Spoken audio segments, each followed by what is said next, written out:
பாய்ந்தோடும் தாமிரபரணி ஆற்றங்கரையில் திருவைகுண்டம் பெரும்பத்தில் 100 ஆண்டுகளுக்கு முன்னர் 1925 டிசம்பர் 26 பிறந்த ஈடு இணையற்ற வாழ்நாள் போராளி, தியாகத்தின் இமயமாம் தகைசால் தமிழர்,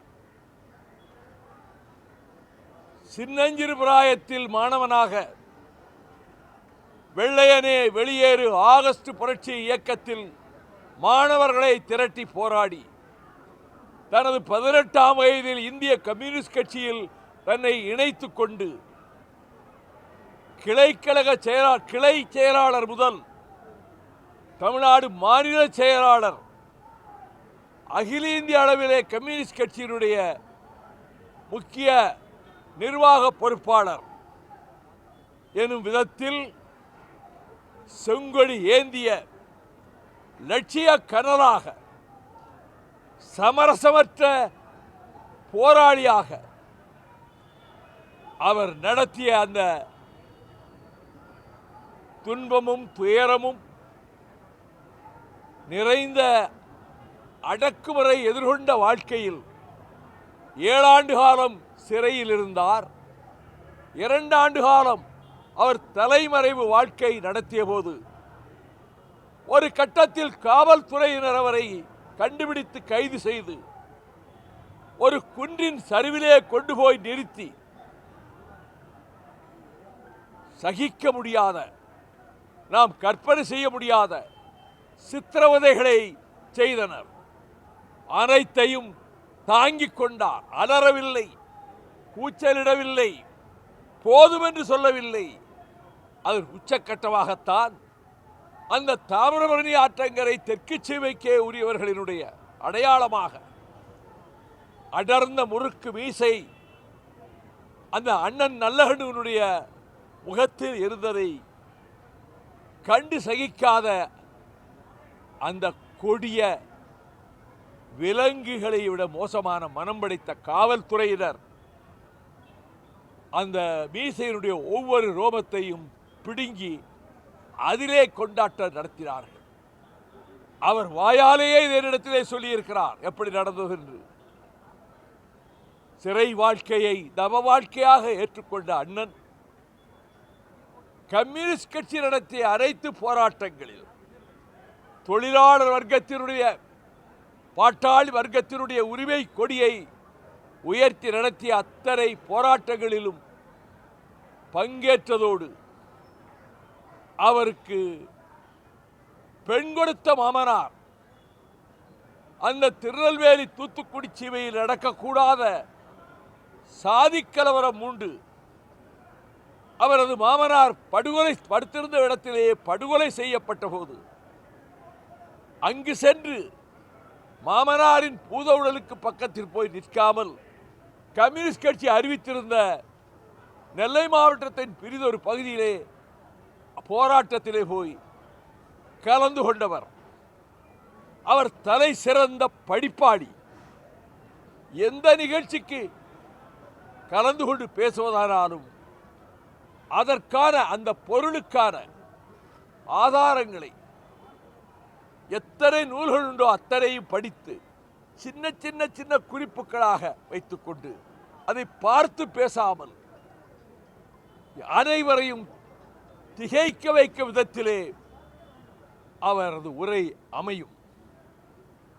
சுதந்திர தமிழீழ விடுதலைக்கு தமிழீழ விடுதலை புலிகள் கொடூரமான இனப்படுகொலையை எதிர்கொள்ள நேர்ந்த காலத்தில் 2008 அக்டோபர் 2ஆம் தேதி இந்திய கம்யூனிஸ்ட் கட்சி மிகப்பெரிய உண்ணாநிலை அறப்போர் நடத்தியதில் கலந்து கொண்டது மட்டுமல்ல, அந்த ஈழத்து இனப்படுகொலையை கண்டித்து தமிழ்நாட்டில் பல பகுதிகளில் நடைபெற்ற கண்டன கூட்டங்கள், உண்ணாநிலை போராட்டங்கள் அனைத்திலும் அண்ணன் நல்லகண்ணு கலந்து கொண்டார். அவர் புரட்சியாளர். புரட்சி என்ற சொல்லுக்கு இலக்கணமாகவே வாழ்ந்தவர். அவர் நெஞ்சில் ஈழத்தில் தமிழனுக்கு தமிழ்நாடு கிடைக்கட்டும் என்ற பேராசை இருந்தது. களத்தில் என்ற புலிகள் மீது அவருக்கு பெரிய மரியாதை இருந்தது. அதை நான் பக்கத்தில் இருந்து அறிந்தவன். அவருடைய உடல் நலனிலே அக்கறை கொண்டு என் எளிய இல்லத்துக்கு, என் கலிங்கப்பட்டி கிராமத்துக்கு 3 முறை வந்த அண்ணன் நல்லக்கண்ணு அவர்கள், என்னை பெற்ற தாய், அவருக்கு என்ன விதமான உணவில் எதை தவிர்க்க வேண்டுமோ அதையெல்லாம் அந்த கட்சி முக்கியஸ்தர்களிடம் நாங்கள் தெரிந்து கொண்டு அந்த விதத்திலே உணவு படைத்து வீட்டிலேயே நீண்ட நேரம் அவர் இருந்து எவ்வளவு ஒரு ஆறுதலை தந்தார் என்பதும், அவர் 8 வயதில் தாமிரபரணி ஆற்றங்கரையிலே கட்டப்பட்டிருந்த பால திறப்பு விழாவில் கலெக்டரும் ஜில்லா போர்டு தலைவரும் இருக்கிற அந்த கூட்டத்தில் ஒரு ஓரமாக நிற்பதை அந்த புதுக்குடியில் இருக்கக்கூடிய தேநீர் கடை உரிமையாளர், இந்த போட்டோவிலே இந்த ஓரத்திலே இருக்கிற பையன் யார் தெரியுமா? நம்ம தலைவர் நல்லக்கண்ணு என்று சொன்னார். அந்த புகைப்படத்துக்கு பிரதி எடுத்து கொண்டு போய் என் கிராமத்து வீட்டில் வைத்திருக்கிறேன். 8 வயது நல்லகண்ணு அரைக்கால் சட்டை போட்ட மாணவனாக அதிலே நின்று கொண்டிருக்கிறார். அவருக்கு மரணம் இல்லை, நல்லகண்ணுவுக்கு மரணம் இல்லை. நல்லகண்ணு என்கின்ற அந்த மாபெரும் புரட்சியாளனுக்கு, வாழ்நாள் போராளிக்கு அவர் காலத்தை கடந்து வாழ்கிறார். செங்கொடி தூக்கும் தோழர்களுடைய உள்ளங்களிலும் வாழ்கிறார். இந்த இன்ப தமிழ்நாட்டின் வாழ்வாதாரங்களை காப்பதற்கான போராட்டங்களில், ஆற்று மணலை பாதுகாக்கின்ற போராட்டங்களில், சுற்றுச்சூழலை பாதுகாக்கின்ற போராட்டங்களில் அவர் தவறாது பங்கெடுத்துக் கொண்டார். அப்படி முன்னின்று செங்கொடி பட்டாளத்தை வழிநடத்தி செல்வதற்கு அவர் இல்லை என்றாலும்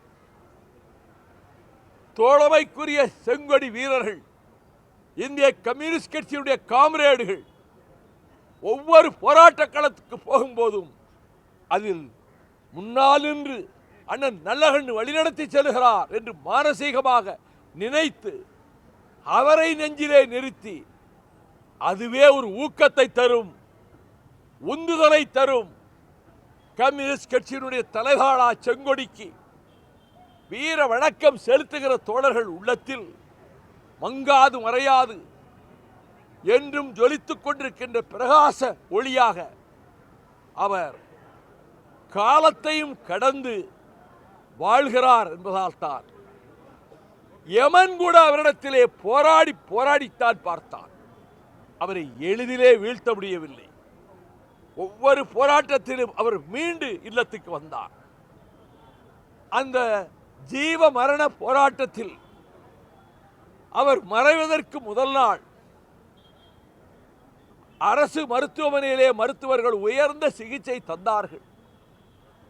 கண்ணாடி வைக்கப்பட்டிருக்க இடத்துக்குள்ளே சாய்ந்து படுத்திருந்த நம் தகைசால் தமிழருக்கு பக்கத்தில் அவரது புதல்வி நின்று கொண்டிருந்தார்.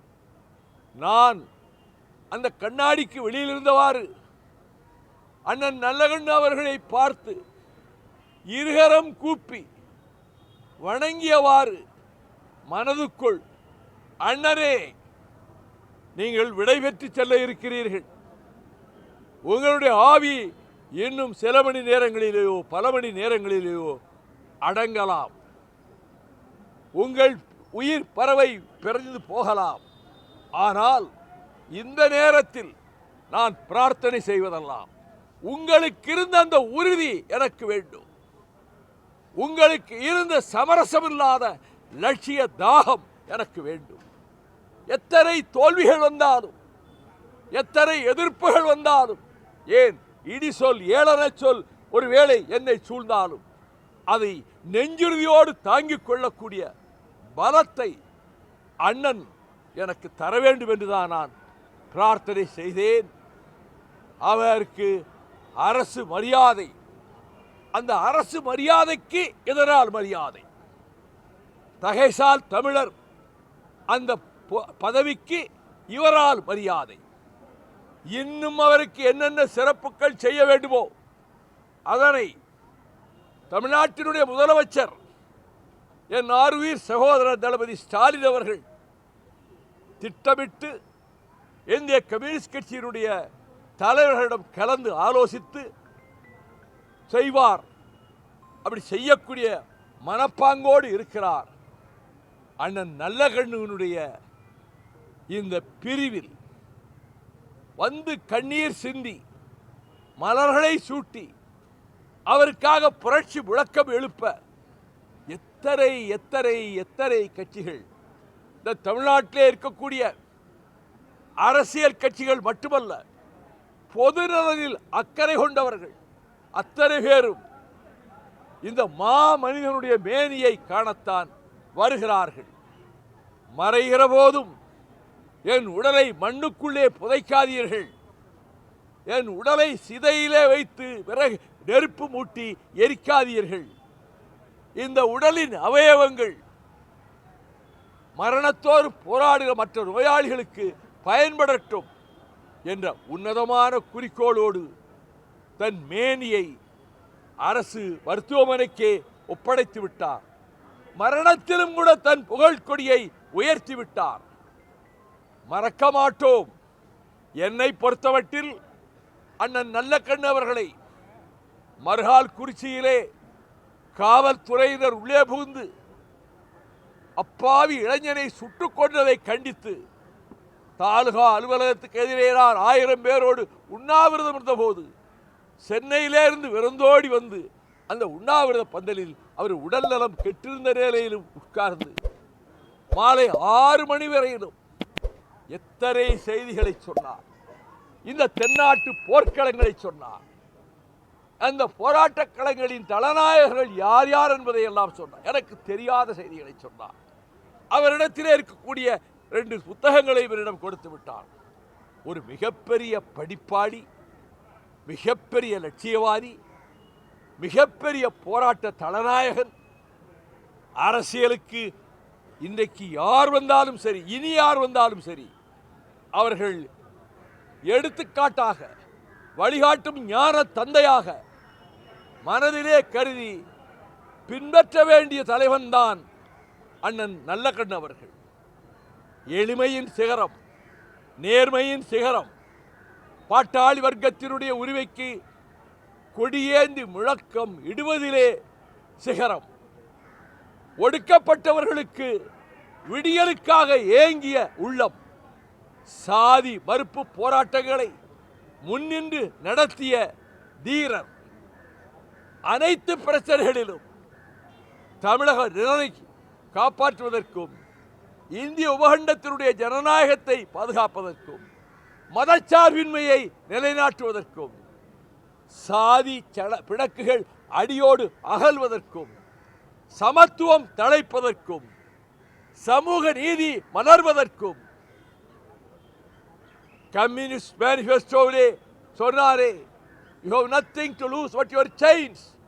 அடிமை விலங்குகளை தவிர நீங்கள் எதையும் இழக்கப் போவதில்லை என்பதை ஆழமாக நெஞ்சிலே பதிய வைத்துக் கொண்டு தன் மொத்த வாழ்க்கையையும் லட்சியத்துக்காகவும் ஏற்றுக்கொண்ட இயக்கத்துக்காகவுமே அர்ப்பணித்த ஒழுக்க சீலர், உத்தமர், அம்மாமனிதன், வாழ்நாள் போராளி, எங்கள் நெஞ்சத்தில் அணையாத தீபமாக ஒளி வீசிக்கொண்டே இருப்பார். அவருக்கு மறுமலர்ச்சி திராவிட முன்னேற்ற கழகத்தின் சார்பில் அவரது குடும்பத்தினருக்கு எல்லோரும் புரட்சி, அந்த குடும்பத்தில் எல்லோரும் செங்கொடி வீரர்கள் தான், எல்லோரும் அண்ணன் பாதையில் நடக்கிறவர்கள் தான். அந்த குடும்பத்தினருக்கு, உற்றார் உறவினருக்கு, உறவினர்கள் என்பவர்கள் எல்லாம் கம்யூனிஸ்ட் தோழர்கள் தான். அத்தனை பேருக்கும், இந்திய கம்யூனிஸ்ட் கட்சியினுடைய தலைமை நிர்வாகிகளுக்கும், வீர செங்கொடி ஏந்திடும் காம்ரேடுகளுக்கும் நான் கண்ணீர் அஞ்சலியை வீர வணக்கத்துடன் மறுமலர்ச்சி திராவிட முன்னேற்ற கழகத்தின் சார்பிலே தெரிவித்துக் கொள்கிறேன். நீடு வாழ்க அண்ணன் நல்லகண்ணு அவர்களுடைய கீர்த்தியும் புகழும்.